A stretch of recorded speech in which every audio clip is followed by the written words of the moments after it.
রাম ও নারায়ণ রাম। তো আমি আজকের পাঠ পর্ব শুরু করছি।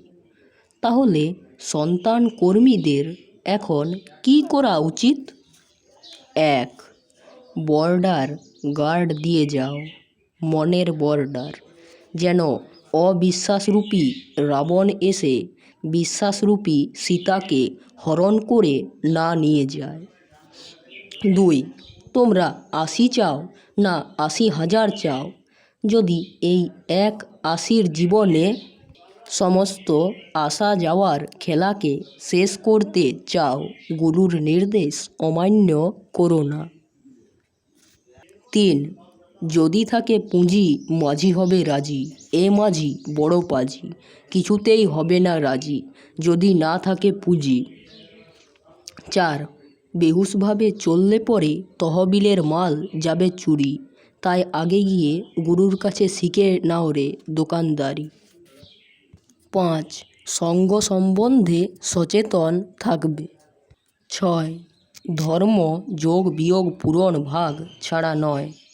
যেখানে যোগাযোগ করলে যোগাযোগে যুক্ত হতে পারবে, সেখানে করবে যোগ, আর যেখানে যোগাযোগ করলে বিয়োগ হওয়ার আশঙ্কা, সেখান থেকে সরে পড়বে। অপূরণকে পূরণ করবে আর প্রয়োজন ভিত্তিক সমবন্টন করবে। 7. তোমাদের যা অবস্থা দেখছি, কৃষ্ণের যদুবংশ কুরুক্ষেত্র যুদ্ধের পরে ধ্বংস হয়েছিল, আর আমার যদুবংশ কুরুক্ষেত্র যুদ্ধের আগেই ধ্বংস হয়ে যাবে। তাই সন্তান দল সংগঠন খুরের ধারের উপর থেকে হেঁটে চলেছে। শুধু বিশ্বাস আর ধৈর্য ধরে গুরুমুখী হয়ে কাজ করে গেলে টিকলেও টিকতে পারি, গ্যারান্টি কারো নাই। 8. গাইডলাইন। আমার রক্ত গৌরের রক্তের সাক্ষ্য বহন করছি। এ রক্তে বেইমানির স্থান নেই। আমি যা করতে এসেছি তা আমার জীবদ্দশায় করে দিয়ে যাব। 9. কুস্তিতে নামার আগে বুকডন বৈঠকারি দাও, সজাগ সজাগ সজাগ। অতএব কে যাবে কে থাকবে হিসাব কে রাখবে, কারণ আজ আর কেউ বলিয়ে নাই। তাহলে এবার বলি, বিপ্লব আর কত দেরি?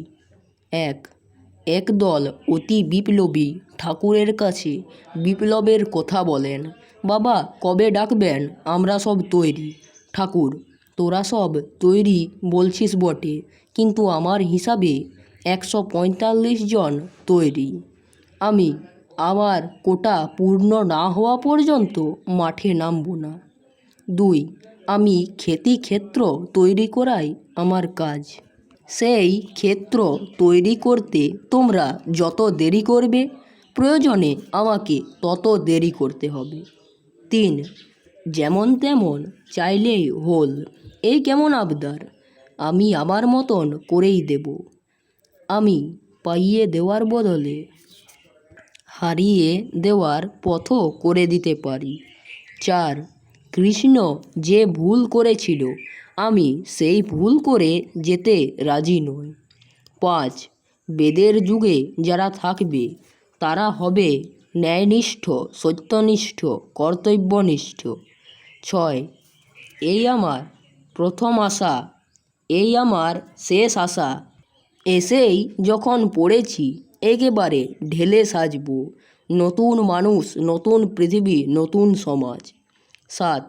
আমি এমন সমাজ উপহার দেব যে বাঘে মানুষে এক ঘাটে জল খাবে। 8. তোমরা আমারে এমন অবস্থা করে ছাড়ছ যে নারায়ণ শিরা দিয়ে বাটনা বাটার মতো আমার দম বন্ধ হয়ে আসছে।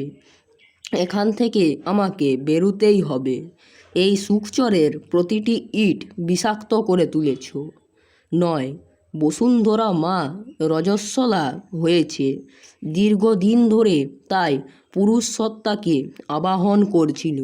সে কিছু জ্ঞানী সন্তান, বুদ্ধি সন্তান সৃষ্টি করতে চায়, কিছুতেই সময় হয়ে উঠছিল না। আমার তরিটা এই দিক দিয়েই যাচ্ছিল, দেখি জম্মুদ্বীপ, তাই টুক করে নেমে পড়লাম। 10. আমি থাকি বা না থাকি উথাল পাথাল হবে, অর্থাৎ প্রচ্ছন্নরূপে ধ্বংসলীলা বইয়ে দেবেন সৃষ্টির বুকে। তারপর প্রকট হবেন সচ্চিদানন্দন ঘন ভগবান রূপে।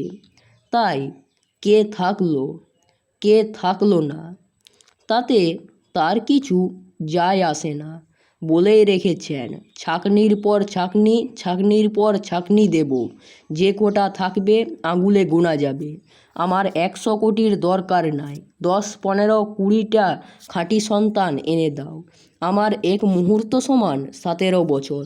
সুতরাং বিশ্বব্যাপী কর্মযজ্ঞ সময় তো লাগবেই 11।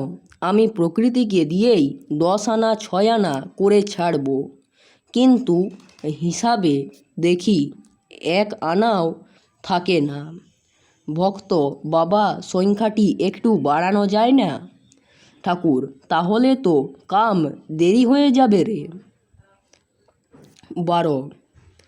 আমার কারখানা চালু আছে, তার উৎপাদন সম্বন্ধে যে পর্যন্ত না সম্পূর্ণ তৃপ্তি পাচ্ছি সে পর্যন্ত চুপ করে আছি। যখন বুঝব সব ঠিক হয়ে গেছে তখন দেখবে কি হয় আর কি না হয়। তো রাম ও নারায়ণ রাম, এই ছিল আজকের বাণী। তো দেখা হচ্ছে পরবর্তী ভিডিওতে। এই ভিডিওটিকে লাইক, কমেন্ট ও সাবস্ক্রাইব করবেন। ধন্যবাদ। রাম ও নারায়ণ রাম, রাম ও নারায়ণ রাম, রাম ও নারায়ণ রাম।